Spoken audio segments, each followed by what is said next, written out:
It's time for a long rant, boys and girls. I don't know how many of you were actually up and ready to get the new Pokemon Center drop for the 30th anniversary. I know I was. I was very excited to get one of those ETBs because, I like how it looked. Been playing since 1999. Very old. Very old, almost qualified for Social Security. But even though I joined the queue almost as soon as it formed, I did not get an ETB. I don't know how many people actually did. I don't know if people ruined it. I don't know if you guys got lucky. I know I didn't. Crocodile. At least that booster pack wasn't as barren as my 2-hour long wait in that pointless queue. Be nice if it's not so much that I didn't get one. It'd be nice if it notified you once they run out of a product so you can stop wasting time. It's okay if you wanted the other products, but it should give warnings. If it runs out of a certain product so you can just get out of line. Like, who really wants to wait just to be told something sold out? I know I took that personally. I did not like it. Not one bit. I don't mind not getting one as much as I hate wasting time, specifically in front of a screen or by a screen. And I don't know if it happened to any of you, but whenever we got to like 5 minutes left till I'd be actually allowed the privilege, the honor of buying something from the Pokemon website, which, mind you, that used to not be a thing. Like, in its prime, 1999, 2000, Pokemania was going wild, kind of like Hulkamania, but not in the 80s. It wasn't that hard to get Pokemon product. It really wasn't. And everybody I talked to with today, ooh, we got a Philippe. This would normally be the end of our search today, but I'm still talking. So I don't know how many of you played back then, but it wasn't hard to get your hands on Pokemon products. And there was still people making money off of it. And everybody I talked to today was asking me, are you gonna buy an aftermarket ETB? No. God, no. I don't buy from scalpers. I will never pay more than MSRP for a pack while it's still in production. If it's an old pack I didn't collect, like from Magic, Yu-Gi-Oh, Pokemon, yeah, I'll pay aftermarket for something that came out when I wasn't collecting, when I was in school or something like that, and didn't have any money for it. Yeah, I'll pay a premium for something that's been on a print for 15, 20, 30 years. I'm not gonna pay a premium for something that hasn't even been released. I don't think anybody should. That's insanity. It's still a $50 box, $60 box, whatever they are now. It's not a $300, $500 box. Like, I was talking to somebody that offered me theirs, and I'm like, oh no, dude, I'm good. I'm not gonna short you on it. Like, oh no, I bought them to resell them. Like, I'll cut you a deal. I'll do $350. No, no. I'm a collector, and I love Pokemon. We're missing this. Finally got the shiny. I love Pokemon. I will probably collect it until they stop making it, or until I expire, whichever happens first. Which I don't think the game will last as long as me. I'm very old already. There is no way I'm buying something from a scalper. There's no way I'm buying something aftermarket for an insane markup. I know scalpers ruin everybody's fun. Like, all my extras, rares, commons. They end up in the little kid's hands. Either mine, my nephews, my little sister, who I still consider a small child, even though she's not. But, you know, little siblings are always little siblings. These cards, I don't buy these things to resell. I don't buy them to make future profits on. I finish my little collections. I stare at them. I play with my cards. There's some people would be very, very, very sad to see some of my old cards that I have from when I first started collecting in the condition they're in, because I played the entire first base set, Jungle, Fossil, and well into Silver and Gold era. Actually, until the end of Watsy's printing of Pokemon. I actively played and collected like at least twice a week. When I used to go to the Pokemon leagues, I used to go to local card shops. I played people I knew. So there's a lot of heavily played grails, as some people would call them, in my collection. And when I say heavily played, I mean like some of them have creases. They're not. They weren't ridiculous, but almost any Shelder or Cloyster I had from the first couple sets. If you played the old Game Boy Color Pokemon trading card game, you know what I mean. Those Cloysters, those Shelders, I think every single copy I own is like in the worst. I didn't have it for Eternity, now I have multiples and another Mega Greninja. If anybody wants that Greninja, let me know. As long as I can get it to you without having to drive or mail it, you can have it.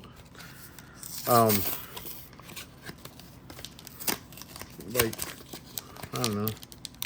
They're very, very worn cards.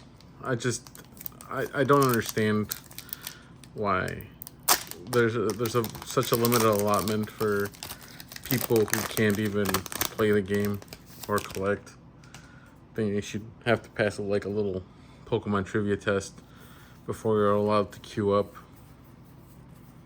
Like not even anything hard, just like basic energies. Like what energy types weren't available until like Silver and Gold came out. That would be that would stump them a lot.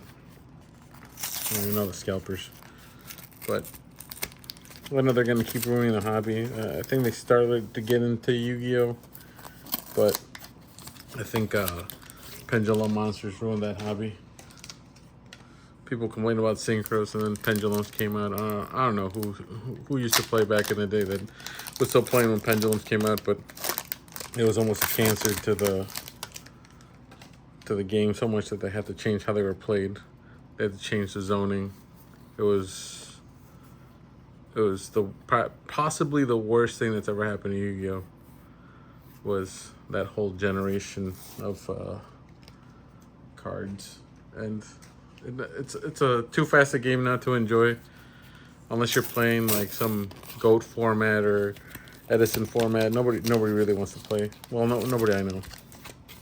As soon as I mention like, oh, we could play with the current sets, current rules, and like even though I won't use some of them dumb cards, like I barely use XYZ, and I only use it because like if I want to play even remotely competitively against somebody that's not using really old cards, you have to. I don't know. I just think I should have a pretty decent grasp of when I can get my same with a Mega Floet. Anybody wants it, they can have it. Oh, I don't know. I heard they're doing another drop later this year for the 30th anniversary Pokemon Center ETBs. Hope I get one. If I don't, I'm not buying a marked up one. That's insane. Nobody should be supporting buying aftermarket for unreleased product. If you are, you might be part of the issue of why the market is so bad on current Pokemon product. If nobody paid for it, there wouldn't be a market for it, and nobody would have any incentive to scalp it. But ooh, yes, I needed this. Man, we've pulled some straight heat in some of these. I mean, do what you want with your money. I guess it's your own God-given American right to spend money on whatever you want. Just me personally, I will not be contributing to scalping or funding scalpers. I mean, I could have easily scalped. What? How many packs have we opened on this channel so far? Thousands of dollars worth of the Marvel superheroes.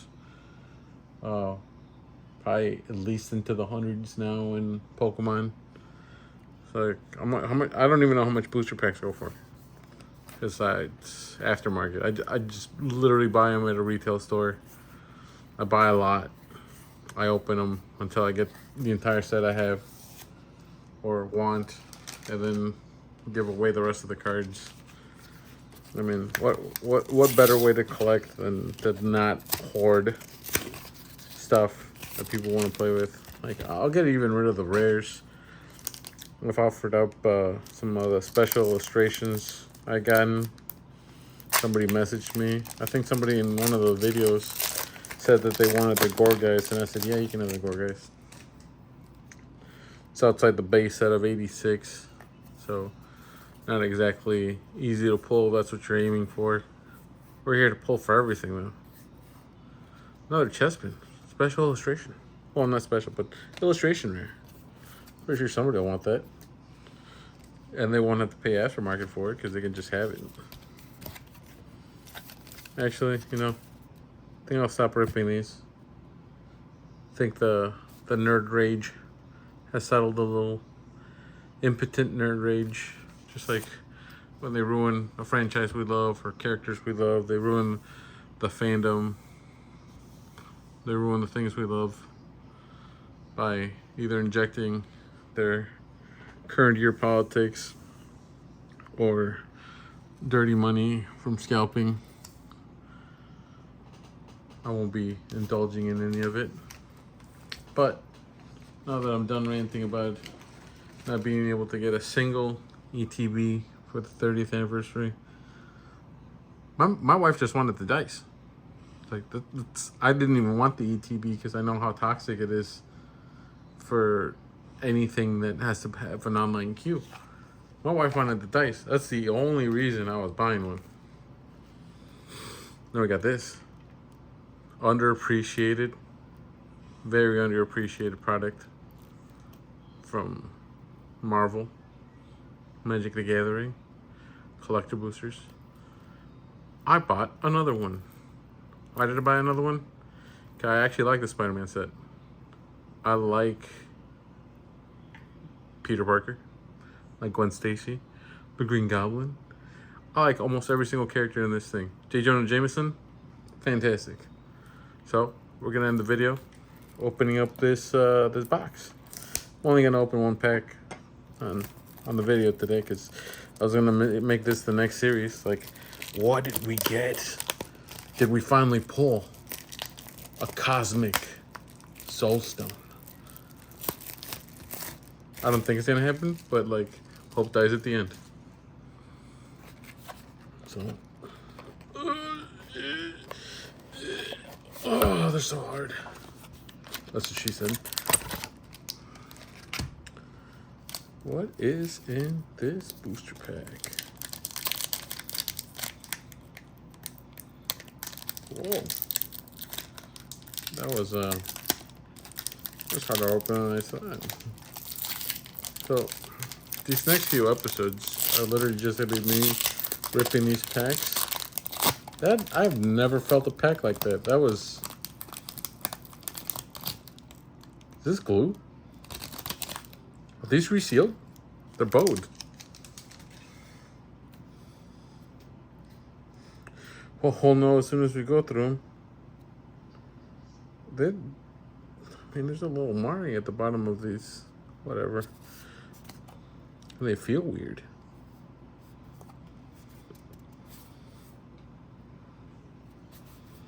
I don't know.